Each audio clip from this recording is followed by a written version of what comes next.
கிருஷ்ணாயபுரத்தில் Karur கிருஷ்ணாயபுரத்தில் Palaniandi news சேர்ந்த ஒரு செய்தியாளர் தாக்கியிருக்காரு. பெரிய ப்ராப்ளமா இருக்கு. இது வரைக்கும் அவர் மேலே எஃப்ஐஆர் ஃபைல் பண்ணல. அவர் பேரே வெளியே வரல. செய்தியாளர் மீது திமுக எம்எல்ஏ தாக்குதல் நடத்தியுள்ளது குறித்து செய்தியாளர்கள் எழுப்பிய கேள்விக்கு அமைச்சர் ரகுபதி பதிலளித்துள்ளார்.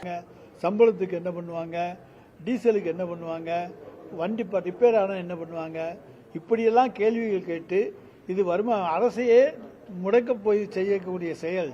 எனவே இதுவும் சாத்தியமில்லாது என்று சொன்னார். அப்படி எல்லாவற்றையும் அன்றைக்கு சாத்தியமில்லை என்று சொன்ன வாய்தான் இன்றைக்கு இதையெல்லாம் கொண்டு வரப் போகிறேன் என்று சொல்லுகிறது என்று சொன்னால் அவர் முழுக்க பொய் சொல்லுகிறார். அவரால் இதில் ஒன்றை கூட அவரால் நிறைவேற்ற முடியாது. அவருடைய காலத்திலும் எதையுமே அவர் நிறைவேற்றவில்லை. கிருஷ்ணாயபுரத்தில் கரூர் கிருஷ்ணாயபுரத்தில் பழனியாண்டி நியூஸ் சேர்ந்த ஒரு செய்தியாளர் தாக்கியிருக்காரு. பெரிய ப்ராப்ளமா இருக்கு. இது வரைக்கும் அவர் மேலே எஃப்ஐஆர் ஃபைல் பண்ணல. அவர் பேரே வெளியே வரல. சார், அந்த சம்பவம் பற்றி விசாரிச்சுக்கிட்டு இருக்காங்க. என்ன நடந்துச்சுன்னு தெரிஞ்சு அது பற்றி நடவடிக்கை எடுப்பாங்க. நான்காவது அணியா தற்போது புதிய களத்துக்கு வந்துள்ள ஒருவரை நம்ம ஒரு பொருட்படுத்தாம அவர் சொல்ற கேள்விக்கெல்லாம் பதில் சொல்லாம கடந்து போயிட்டு இருக்காங்க.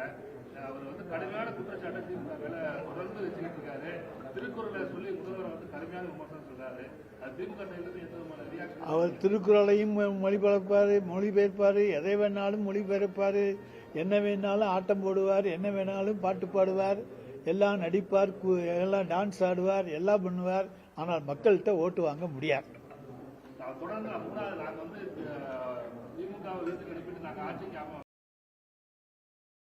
செய்திகளை உள்ளது உள்ளபடி தெரிந்து கொள்ள ரெஃப்ளெக்ட் நியூஸை சப்ஸ்கிரைப் பண்ணுங்க.